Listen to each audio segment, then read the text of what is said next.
I bought this for $45 off of Facebook Marketplace. Do you think I can turn it into $750? Come with me. We gotta assess the damages. We got a couple scratches. But overall, she is not in bad condition at all. Can you believe people are just giving away this stuff on Facebook Marketplace? This girlie is a 1969 Haywood Wakefield solid wood sideboard. Your IKEA piece of trash could never. Let's start by trying to get all those scratches off the top. I started with 150 grit and that finish didn't budge. So we lowered it down to 120. And then 80. And then 60. This finish is gonna be a stubborn...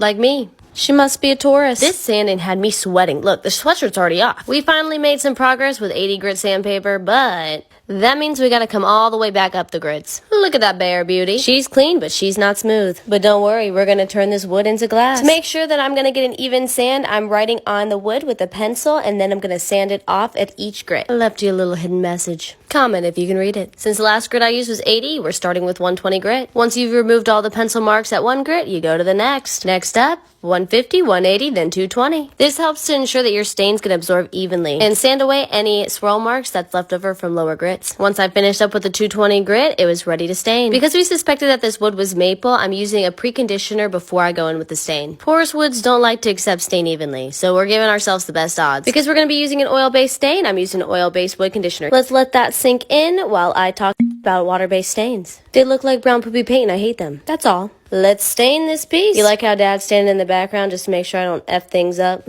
Classic. Honestly though, it's warranted. He's a perfectionist and I was a lazy piece of for the past 25 years. I'm using the color Colonial Maple by Minwax because it looks like it's going to be a perfect match. Spoiler, it wasn't. Now we wait a little bit to let that stain sink in. Wipe her back, direction of the grain, people. And here's what we're looking like. She is too light. Behind the scenes, Dad threw some dark walnut over the top and it's a perfect match. He's brilliant. When I first picked this piece up, I wanted to change it all. Get rid of that base, cut out the center of the doors, brighten that baby up with some paint. But I'm not a monster, and I respect quality. So I instead opted to cut out the center of the doors only. But this cut had to be precise. So thank God Dad is the king of precision. He came up with a great plan to cut the door out from underneath using a router table. Long story short, most of these wooden doors just have an inlay in them, so we had to get the inlay out without cutting through the door. It took us a couple tries to get the router deep enough and far enough to remove the paneling. We wanted to sneak up on it, be a little snake.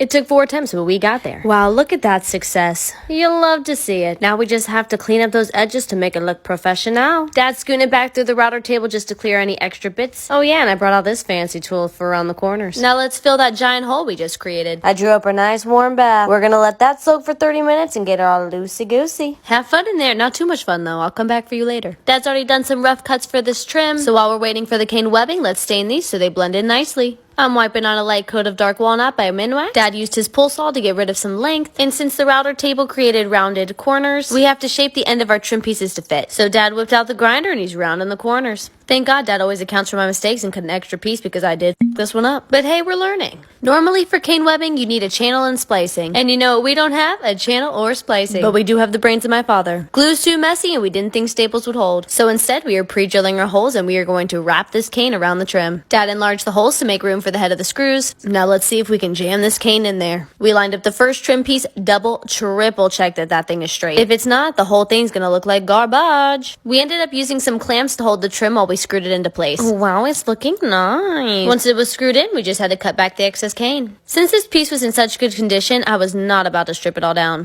Let me show you a little magic trick. Look close, you see those crusty marks? Abracadabra, no you don't. Do you know how much time and sanity this $10 bottle of Restore Finish saved me? Lastly, we gotta do a little something with the hardware. There's a time and place for bat wings, but it's not here. So they got to go. With some pliers and a little hand strength, which apparently I do not have, got a whole new set of hardware for $0. Look, this sideboard had 2 different sized hardware, and I scoured the internet up, down, left, right, couldn't find anything. So we had to keep the pulls, but my wallet is not mad. The only trade-off is we lost a little thickness in the pulls, so to use the original screws, I had to add 2 washers to tighten it back up. So what do we think? Wow! Was it absolutely unnecessary to add this cane webbing? Yes. But does it look absolutely stunning? Yeah! Can I get some snaps for Dad on that color match?